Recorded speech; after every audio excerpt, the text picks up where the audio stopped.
प्यारे बच्चों, आप सभी को नमस्कार। आज class 10th history all subjective questions होगा। ठीक है, आज बुआ क्लास 10th बोर्ड एग्जाम 2024 के सभी सब्जेक्टिव प्रश्न को हम सब करेंगे और पूरे सब्जेक्टिव को करेंगे, या तो यूपी बोर्ड हो या बिहार बोर्ड हो या जेएससी बोर्ड हो। प्यारे बच्चों, 2 अंक वाले हिस्ट्री का सभी प्रश्न करेंगे, गेस प्रश्न करेंगे जो क्लास 10th के बोर्ड एग्जामिनेशन के लिए तांडव होगा एकदम। तो प्यारे बच्चों, हम लोग वीडियो को स्टार्ट कर लेते हैं। आप लोग कॉपी में नोट करके याद कर लीजिएगा और अभी से हम लोग एकदम पूरे बोर्ड एग्जामिनेशन तक सभी सब्जेक्ट का सब्जेक्टिव प्रश्न और ऑब्जेक्टिव प्रश्न करेंगे। तो आइए क्वेश्चन नंबर 1 से। नंबर 1 है, राष्ट्रवाद क्या है? राष्ट्रवाद क्या है?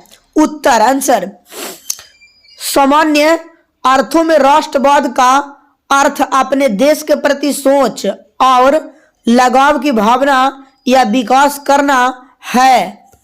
दूसरे अर्थों में राष्ट्रवाद ऐसी भावना है जो किसी विशेष भौगोलिक, सांस्कृतिक या सामाजिक परिवेश में रहने वाले लोगों में एकता की वाहक बनती है, उसे राष्ट्रवाद कहते हैं। अगला प्रश्न देखिए, क्वेश्चन नंबर 2। क्वेश्चन 2 देखिए, बड़ा अच्छा प्रश्न है बुआ। मेटरनिंग युग्म क्या है? मेटरनिंग के युग्म में क्या था? तो उत्तर देखिए, मेटरनिंग युग्म ऑस्ट्रिया का चांसलर था। वियना कांग्रेस के द्वारा यूरोप में नेपोलियन युग्म का अंत हुआ और मेटरनिंग युग्म की शुरुआत हुई। मेटरनिंग घोष प्रतिक्रियावादी था तथा राष्ट्रवाद एवं गणतंत्र का विरोधी था। 1848 ईस्वी की क्रांति के द्वारा मेटरनिंग युग्म की समाप्ति हो गई। ठीक है, तो चलिए अगला देखिए बुआ, क्वेश्चन नंबर 3 देखिए। क्वेश्चन नंबर 3, समाजवाद क्या है? समाजवाद क्या है जी? उत्तर देखिए, समाजवाद एक ऐसी विचारधारा है जिसने आधुनिक काल में समाज को एक नया आयाम दिया। समाजवाद उत्पादन में मुख्यतः निजी स्वामित्व की जगह सामूहिक स्वामित्व या धन के समान वितरण पर जोर देता है। यह एक विशेष उन्मुक्त समाज की स्थापना चाहता है। ये तीसरा का राइट आंसर है, समाजवाद किसको कहते हैं। अगला नंबर क्वेश्चन देखिए बुआ, और लास्ट में मैं आपको एक बात बताऊंगा। चलिए देखिए क्वेश्चन नंबर 4 का आंसर, रूसी क्रांति के किन्हीं 2 कारणों का विवेचना करें। ये बोर्ड एग्जामिनेशन का वायरल क्वेश्चन है जी। रूसी क्रांति के 2 कारणों का विवेचना करें, ये 2 नंबर वाले प्रश्न है और आपको ये वायरल प्रश्न है बुआ, ये बोर्ड एग्जाम में पक्का आता है। रूसी क्रांति के 2 महत्वपूर्ण कारण, पहला समाजवादी और दूसरा होगा, पहला समाजवादी और दूसरा है, पहला समाजवादी और दूसरा समाजवादी और आर्थिक। इसके पूरे आंसर देखिए अच्छा से, 4 का राइट आंसर क्या होगा देखिए बुआ। चलिए, लेकिन अत्यंत दयनीय थी। मजदूर एवं कार्मिक भी शोषण स्वीकार करते थे, अतः किसान मजदूर जारशाही के विरुद्ध बन गए। रूस की क्रांति स्थिति में दुर्लभ थी, माने कमजोरी थी। कृषि तथा उद्योगों का समुचित विकास नहीं होने लगा तथा यहूदी से रूस की आर्थिक स्थिति दयनीय होने लगी और बेरोजगारी और गरीबी बढ़ गई। इससे क्रांतिकारी भावना को बल मिला। ठीक है, अगला बुआ देखना है प्रश्न, क्वेश्चन नंबर 5 देखिए, बड़ा अच्छा प्रश्न है बुआ। सर्वहारा वर्ग किसे कहते हैं? हिस्ट्री का क्वेश्चन है, सर्वहारा वर्ग किसको कहते हैं? तो आइए, सर्वहारा वर्ग समाज का वैसा वर्ग है जिसमें किसान, मजदूर, आम गरीब लोग शामिल होते हैं। मार्क्स के अनुसार सर्वहारा वर्ग मजदूरों तथा श्रमिक वर्गों का जो सुविधा विहीन वर्ग था, जिसे कोई अधिकार प्राप्त नहीं था और यह पूंजीपतियों के द्वारा शोषित एवं उपेक्षित वर्ग कहा जाता है। यह था 5 का राइट आंसर। 6 नंबर बड़ी अच्छा प्रश्न है हिस्ट्री का, जो बोर्ड एग्जामिनेशन में कई बार पूछ चुका है। तो चलिए, खूनी रविवार क्या है?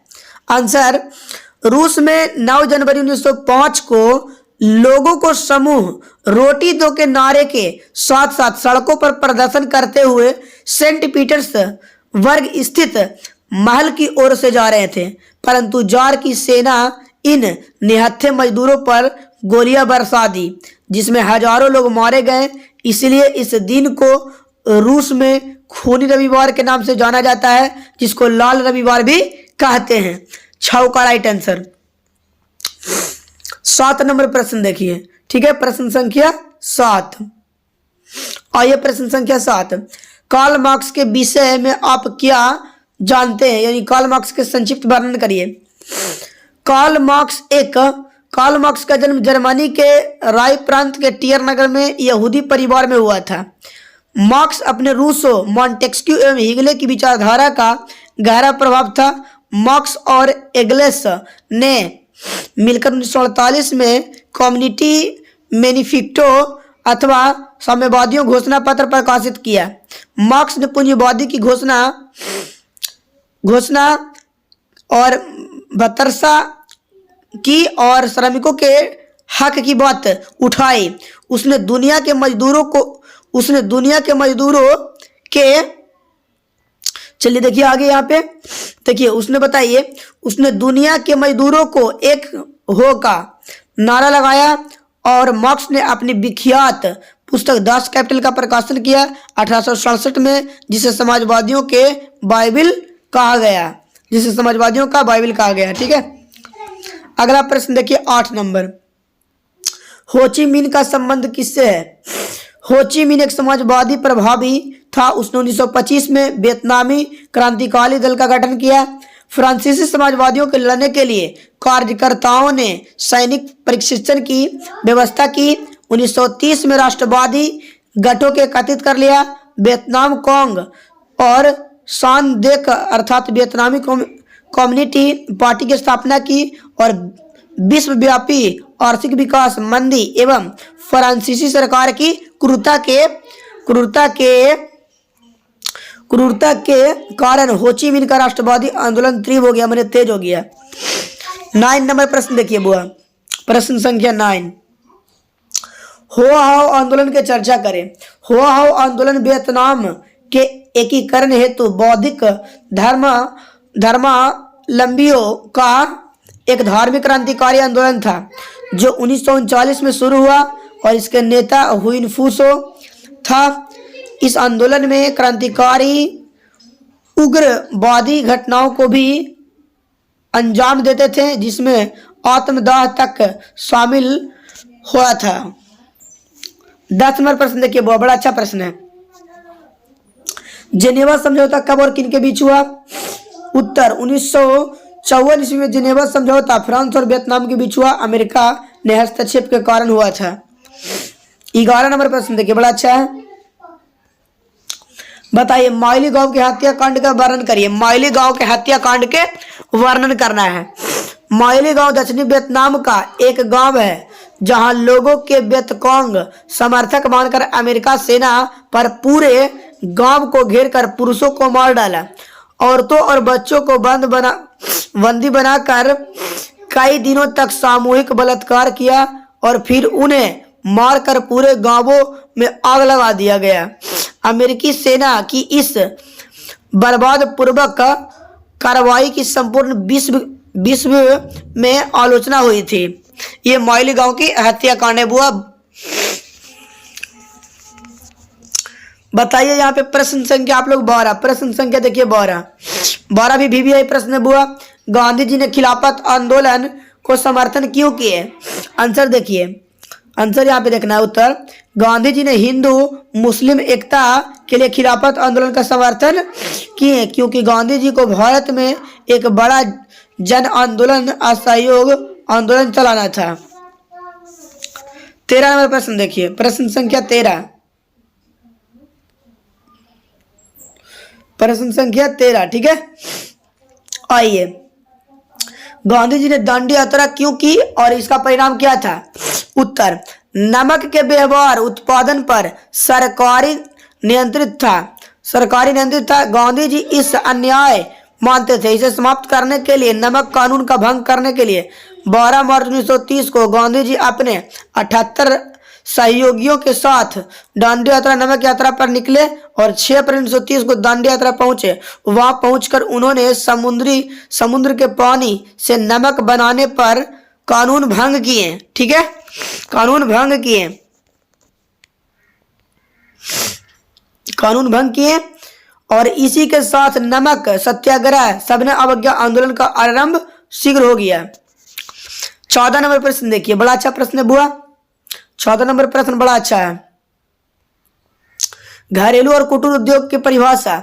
घरेलू उद्योगों में मशीन का उपयोग नहीं होता है, जैसे खाद्य अति निर्माण, मिट्टी के बर्तन बनाना, कांच का सामान बनाना, वस्त्र का निर्माण, चमड़े का सामान बनाना या फर्नीचर निर्माण करना आदि घरेलू उद्योगों का श्रेणी में आते हैं। कुटीर उद्योग हो गया जिससे उपभोक्ता वस्तुओं में अधिक संख्या, रोजगार तथा राष्ट्रीय आय का अत्यधिक रोजगार तथा राष्ट्रीय आय के समान वितरण सुनिश्चित करते हैं। कुटीर उद्योग जनसंख्या के बड़े शहरों में प्रभाव रोकता है। आइए 15 नंबर प्रश्न, वाड़ाबंदी अधिनियम क्या है? वाड़ाबंदी अधिनियम इंग्लैंड में 1792 में लागू हुआ और वाड़ाबंदी प्रथा के कारण जिम्मेदारों ने छोटे छोटे खेतों को खरीद कर बड़े बड़े फार्म स्थापित कर दिया और इसके कारण छोटे किसान भूमिहीन मजदूर बन गए। अगला प्रश्न बताइए 16 नंबर प्रश्न बड़ा अच्छा है जी। गिरमिटिया मजदूर की टिप्पणी लिखे। गिरमिटिया मजदूर वैसे श्रमिक थे जिनके अनुबंध के अंतर्गत भारत से ले जाया गया था। इन्हें पूर्व उत्तरी प्रदेश, पश्चिमी बिहार, पंजाब, हरियाणा से जैसमिका, फिजी और त्रिनिदाद टोबैगो, मॉरिशस आदि देशों में ले जाया गया था। इन्हें मुख्यतः नगदी फसलों गन्ना के उत्पादन में लाया गया था। 1921 में ब्रिटिश सरकार ने यह व्यवस्था बंद कर दी थी। 1921 में यह व्यवस्था बंद कर दिया गया था।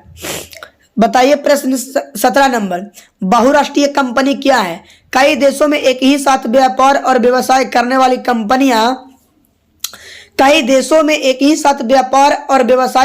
कंपनियां बहुराष्ट्रीय कंपनियां कहलाती है। ये बहुराष्ट्रीय कंपनियां पूंजीवादी देशों को बड़ी व्यापारिक और औद्योगिक कंपनियां हैं। ठीक है, अगला नंबर देखिए, आर्थिक संकट से आप क्या समझते हैं? आर्थिक मंदी अर्थव्यवस्था में आने वाली वैसी स्थिति है जब कृषि उद्योग तथा व्यापार का विकास अवरुद्ध हो जाए। लाखों लोग बेरोजगारी की स्थिति में आ जाते हैं और बैंकों और कंपनियों का दिवालियापन तथा वस्तु और मुद्रा दाना का बाजार में कोई कीमत नहीं हो जाती है। तो 18 का ये राइट आंसर है बुआ।